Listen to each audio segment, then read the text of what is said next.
As a government shutdown rapidly approaches and President Biden is the target of a formal impeachment inquiry, the civil war within the Republican Party continues to escalate, now predominantly between Matt Gaetz and Kevin McCarthy. But before we unpack all that, if you haven't yet, please hit that like, subscribe, and the alert bell. Maybe check out my Patreon. I'd appreciate the support. All right, folks, pop your popcorn. We got a couple of clips to play. This is interesting stuff.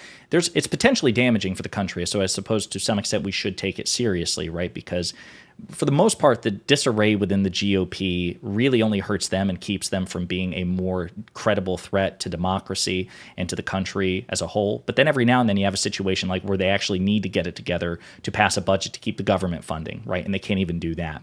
So we've got several clips because right now, this current theater of the Civil War is led by people like Matt Gaetz of the Trump-aligned Freedom Caucus and the current Speaker of the House, Kevin McCarthy, who has a tenuous grip on power. They've been publicly feuding. We're going to play this first and most recent clip of Kevin McCarthy reacting to people threatening to try to get him kicked out of his position. Meeting, what was your message to some members who have threatened to possibly raise a motion to try and oust you as Speaker? Look, threats don't matter, and sometimes people do those things because of personal things, and that's all fine. I focus just like anything else. If you watched, most people get the Speaker on the first round. It took me 15. I'm a little Irish, okay? So I don't walk away from a battle. I knew changing Washington would not be easy. I knew people would fight or try to hold leverage for other things. I'm going to continue to focus on what's the right thing to do for the American people. And you know what? If it takes a fight, I'll have a fight. That's some revisionist history there. There's nothing about Kevin McCarthy's personality that suggests that he is a fighter, even though he's trying to lean into that aesthetic now. He bent over backwards. He gave away the farm to be declared Speaker of the House. That's the opposite of a fight. Please make me Speaker of the House. I'll give you whatever you want. I'll give you the ability to trigger a vote. Any one of you at any time can trigger a vote to get me kicked out. I'll reduce the threshold. I'll give you all that power. And all sorts of other concessions if you just name me Speaker. That's the opposite of a fighting personality. And yet, reporting shows that apparently he has dared his detractors, particularly Matt Gaetz, in a private session to come after him. There's like, if you want to file the motion, a frustrated McCarthy said to a room full of his colleagues, then file the effing motion, the motion to vacate, to get him kicked out of his position. Now, again, the predominant McCarthy opponent, the most outspoken one, is Matt Gaetz, again, a Trump-aligned member of the Freedom Caucus, who is trying to get Kevin McCarthy to give even more away, and who says that Kevin McCarthy actually has violated the spirit, if not the absolute letter of their agreement that let McCarthy become Speaker of the House in the first place. In response, Kevin McCarthy says that there's another reason why Matt Gaetz is gunning for him. Matt is working with Eric Swalwell. But let me be very clear with you. Matt is upset about an ethics complaint. I don't care what they threaten against me. I am not going to interject into an independent committee like ethics. And I'm not going to put Swalwell back on the Intel committee. So he's saying that Matt Gaetz is actually upset at him over a separate issue, an independent issue, an ethics complaint against him. Okay, he says that that's Matt Gaetz's real motivation. Now, in response, this is what Matt Gaetz has to say on the issue. The Speaker says this is really about an ethics complaint. Your response? My response is really going to surprise you. This is about term limits, a balanced budget amendment, and single subject spending bills, just like I've been saying for an entire year.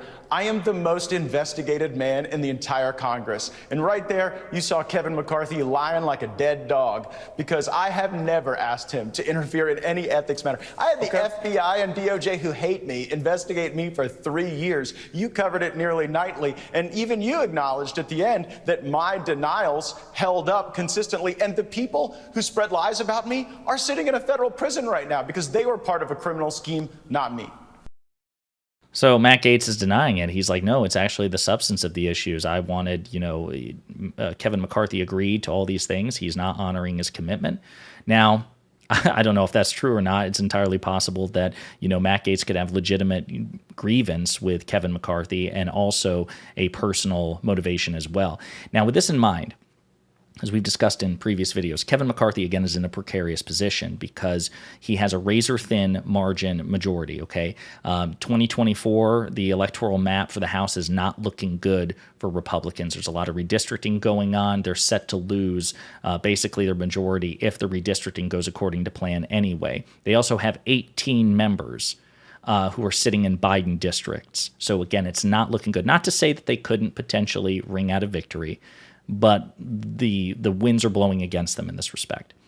And the caucus itself, the Republican conference, is heavily divided because of the Freedom Caucus predominantly. And there's schisms going on between the far-right Freedom Caucus and more moderate Republicans, but also within the far-right Freedom Caucus as well. So it's just like it's a multi-dimensional civil war that Kevin McCarthy is presiding over, which if he had been an actual leader who was a fighter, as he claims to be, he could have prevented this early on by trying to undermine Donald Trump's grip on the GOP either before his presidency, during his presidency, or at least after January 6th. But instead, Kevin McCarthy bent the knee, so he deserves what he gets.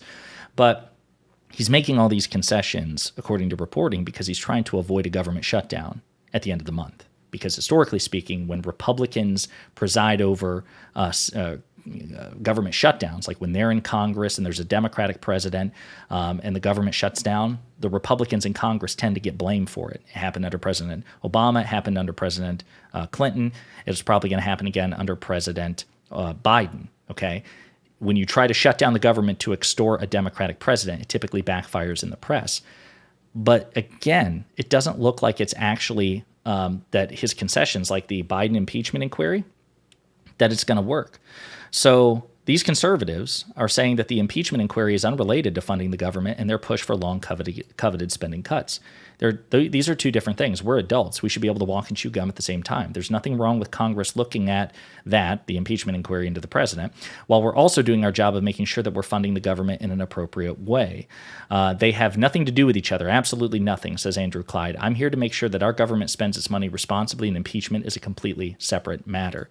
Matt Rosendale accused McCarthy in a statement of a ploy to coerce members into supporting a spending package without deep cuts. This is reckless government, and I will not be pressured by such tactics. So even this doesn't seem to be working for Kevin McCarthy. And as we discussed in a previous video, he has no leverage. Because if the government shuts down, essential functions continue. It's not a literal absolute shutdown. The vast majority of the government shuts down, but crucial functions which are deemed essential continue to get funded. And when it comes to congressional essential functions, here's the kicker. Kevin McCarthy is the one who gets to deem what functions are essential and which ones aren't.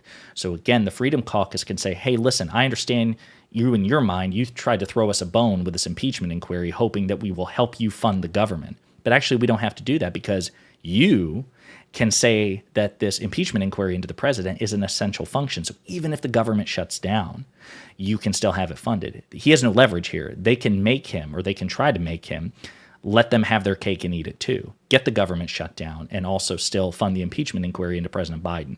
So again, I have no sympathy for Kevin McCarthy here. He lacked the integrity and the wherewithal to try to crush this MAGA cult in its infancy and then when it had a moment of weakness after January 6th, but he didn't have the spine to do it. Now, the problem is this could have potential consequences for the American people as a whole if we head into a government shutdown. So I'm not sure how it's going to play out. I'm not sure what role congressional Democrats can play. McCarthy might have to turn to them and say, listen, if I can get a couple of moderate Republicans and enough Democrat support, I'll make concessions to the morally superior, ethically superior, much more responsible Democrats in order to fund the government and keep his position. But who knows?